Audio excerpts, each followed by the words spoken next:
Welcome to Professor's Garage, and welcome to this 15-year-old Odyssey with an outdated CD and radio unit. Previously, we updated this Odyssey with a universal screen. It was functional, but today we are going for perfection. We are removing the factory radio and replacing it with this, the Binize 10.1 inch High-Definition Multimedia Player.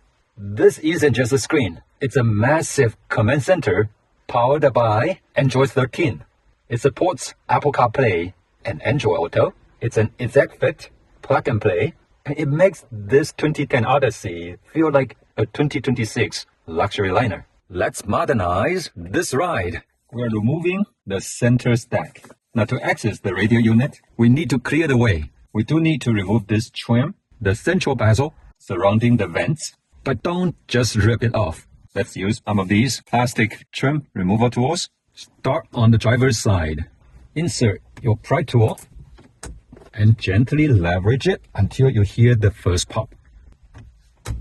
You hear that? And then move inch by inch across to the passenger side.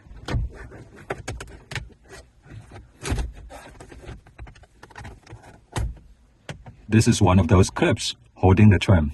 Release one clip at a time.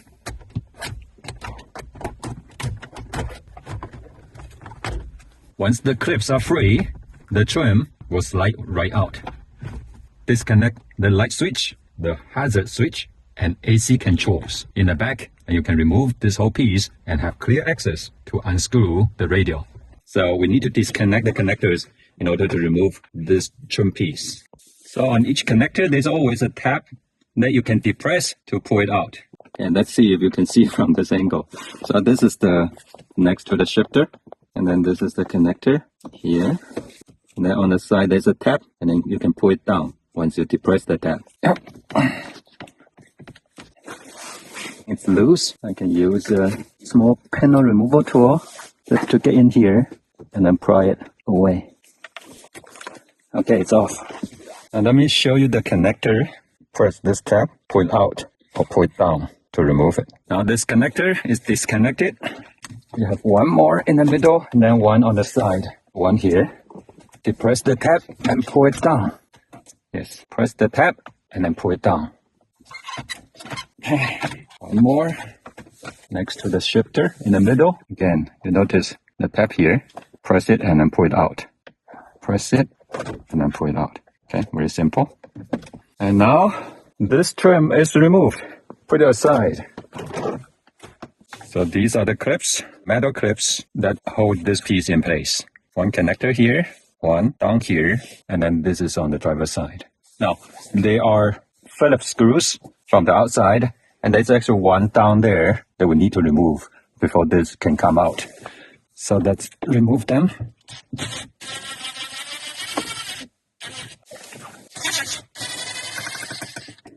And there is one more, very deep actually. Yep. Cool. So this can come out, but as you notice, the shifter is in the way. Now do not start the car. So what we're going to do is to pry open this small slot. Just use a small tool to pry it open. You may use a screwdriver. This is the piece. And then use a screwdriver to push it down. You'll feel it. Push it down. Now, at this point, do make sure you engage the parking brake because we're going to move out of park all the way to 1. Okay, and you don't want your car to move. Now, this is all the way down. We can move the panel and the radio unit out. On the back of the unit, there are multiple connectors. Let's remove them. Press the tab, pull it out. Same here. Press it, pull it out. Press it, pull it out. Press it, pull it out. And you hear the warnings. I close the slide door and the alarm goes away. So all good. For this connector, the tab is on the side here. So press it and then pull it out. This one is tight. Yep. So the whole unit is disconnected and we can move it aside. The radio unit that we have taken out from the car. This is the front. And then for the connectors in the back. Okay, so this is the screen. It comes with wiring diagrams, user manual. So among these two, this one is the one that we have. The slots here, the ports, cables, and we are going to follow the instructions here to connect them and make it ready before we go back to the car. This is the rear view camera, and this is the long cable to connect the rear view all the way to the front so that we can see the rear view from the screen. There are two sets of harness connectors. Compare the back of the ports to the back of the original unit. I think this looks like a fit. It's looking like the one that we need. So I'm going to connect this one. There is also something labeled as back. This connects to the red line. So when the reverse light is on, this will be turned on to tell the unit that it's in the reverse mode. Now on this side, it connects to the back of the unit. Push it in and it clicks. Good. And then the RCA cluster, connect. It clicks and the tab is engaged, so it's not coming out. Two USB ports in the middle. It clicks. And then the other one, push it in, it should click. The antenna.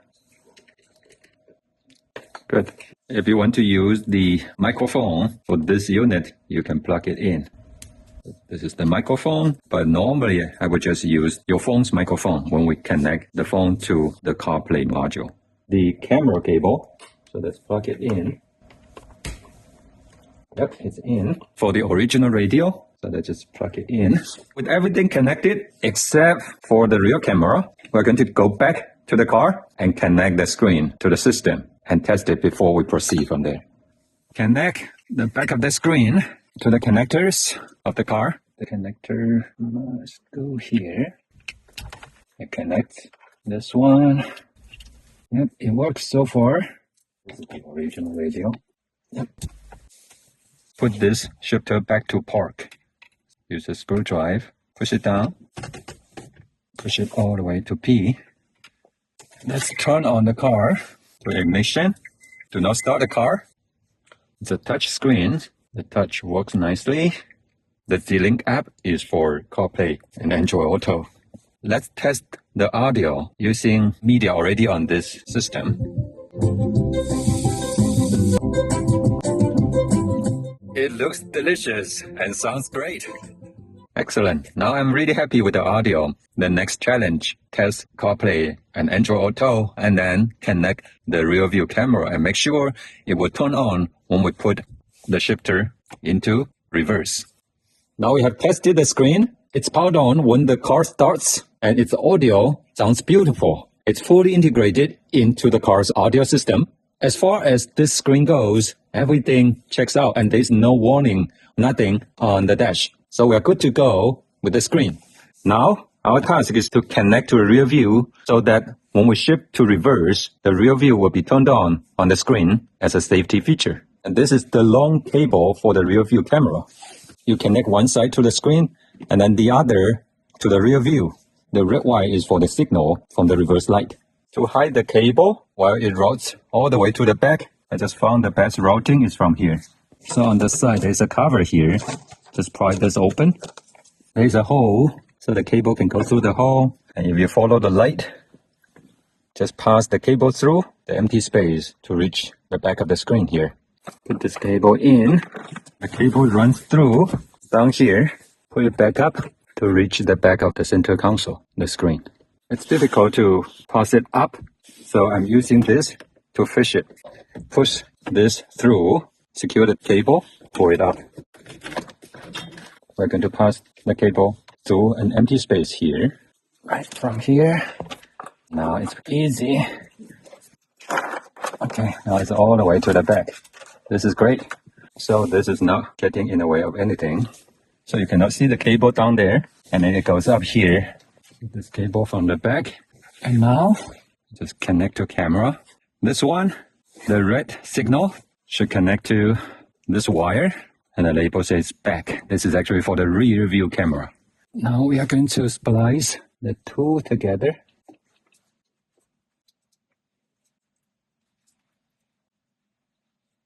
Good, connected. For the rear camera, Run the cable from the front. On the driver's side, under weather strips. Pay attention to the side airbag. This one is okay because the cable goes under, it doesn't block it. When passing the side pillars, remove this and pry this open and route the wire behind the side curtain airbag. So again, do not cross the side airbags, route the wire behind it. At the back, you can mount it inside, but I'm going to show you how to route the cable to the outside so you have a much better view. So at the back, once you open this rubber seal grommet, we can try to use a wire to fish the cable through.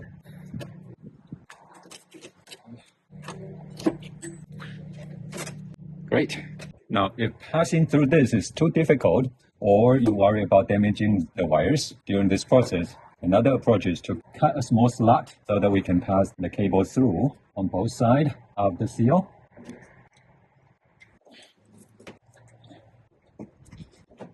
Okay. So after everything is finished, we can seal it with glue or silicone. Remove the panel. These panels are held by plastic clips, so you can just pull it down. And once this side is off, we have much better access. Once this is through, you can either continue to pass this through the rubber or route it inside the panel.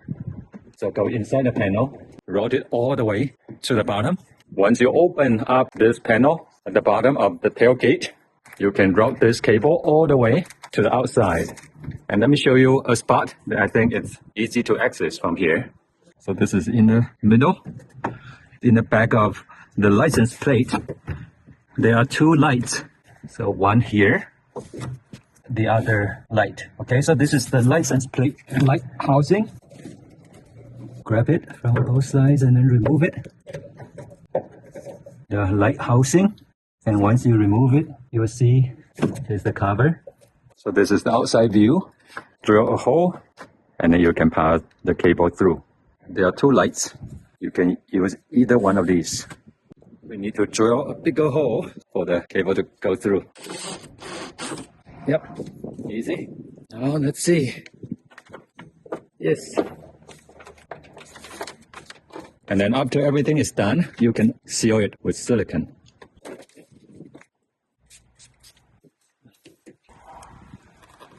I cut a small corner of this light housing, cut this portion of it, so that when I put it back on, the wire can go through. Okay, otherwise it's going to bite each other. Hopefully you can see. So just cut this small piece out. So it clicks and it's off. Once you figure it has enough length, just tie the cable with the zip tie. Now connect the camera RCA cable. The wires, yellow to yellow. And then this is an additional cable that you connect to the red. And then at the end of both, we are going to splice both of these to the back, to the green wire on the backup light. Open this cover, and this is the reverse light. There are two wires on this reverse light connector, black and green. And you should connect the red wire to the green. So I use this quick splice connector to connect to the signal. J and K, the red wire, and then K, another red wire, should connect to the positive of the backup reverse light. Three wires should be spliced together. Okay, that should be it. Splice the red wires to the green, to the positive. Put the panel back, just push it.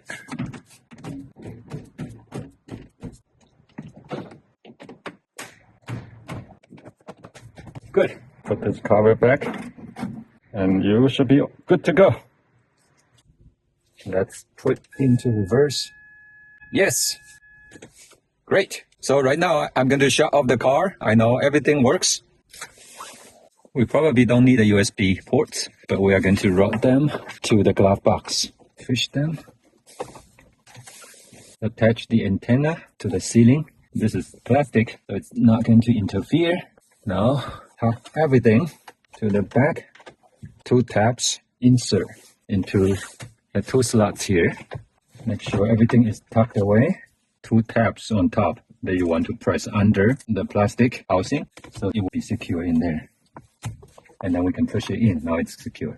And we can put the screw back on.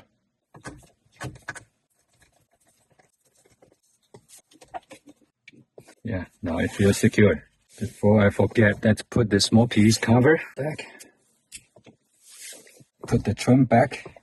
The connectors, 1, 2, and 3. First connect these 2 green ones. Connect this back.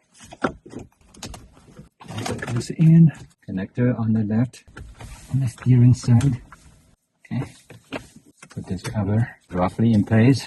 I'm going to fill it and put this last connector back on. Okay, it's on. Once the trim is positioned in place, we can push it in 1 clip at a time. I will start from the passenger side.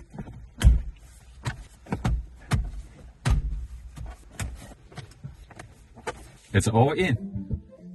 On this screen, you can use the touch buttons here to increase or decrease volume. However, the on-wheel buttons, they don't work. And here is the fix. Let's go back to the home screen. Go to Settings, Car Settings. Under General, there is SWC type, which stands for Steering Wheel Control Type. And we are going to make it Learning type. And then when it's in the Learning type, there is Enter SWC Setting Interface. Let's go there. Do not press any key, then click OK to start. Okay. On this interface, what we're going to do is that we're going to select one of the functions we need to increase volume and to decrease volume. And when we select one, we're going to select the corresponding button on the wheel. The screen will learn it. So let's try volume up. It says press a key to bind the button. So we're going to press volume up and it's learned. Do the same thing for the volume down. I'm going to press it on the wheel and it's learned. Next, previous down button on the wheel. Let's go back home and give it a try. Play some music and let's see. It's working. That's great. Excellent. And let's try next. And then the previous one. Yes. Now we have the full control. We assign all the 5 buttons on wheel to control the touch screen, which makes this experience so much easier. I love it. The installation is done. Look at this transformation. The 10.1-inch display is stunning. Because this is an exact fit, we don't need messy aux cables. The audio feeds directly into the factory system for pure lossless sound. We keep our convenience. Steering wheel controls are fully supported. Just map your volume and track buttons to the settings and you are good to go. The touch response is snappy and everything is within easy reach. Hey Google, take me to the Times Square. Times Square. All right. West on Grand Street toward Forsyth Street, then turn right onto Forsyth Street. It's flawless. And for safety, shift to reverse and boom, instant clear rear view. This is how a modern car should feel. You can turn reverse lines on or off. No line or with lines. If the rear view is upside down, you can change the setting for the correct orientation. Now it's good. This Binize unit is a total game changer. It's not just a radio. It's a complete modernization of the Odyssey. Excellent build quality, seamless integration, and fantastic support from the manufacturer. I've dropped the links to this exact unit and a discount code in the description below. They have products for many other vehicles too, so check them out. If you enjoyed this transformation, hit the like button, subscribe to Professor's Garage, and let me know what you think in the comments. And remember, if Professor can do it, you can do it. Until next time, may the Lord bless you and give you peace. 平安。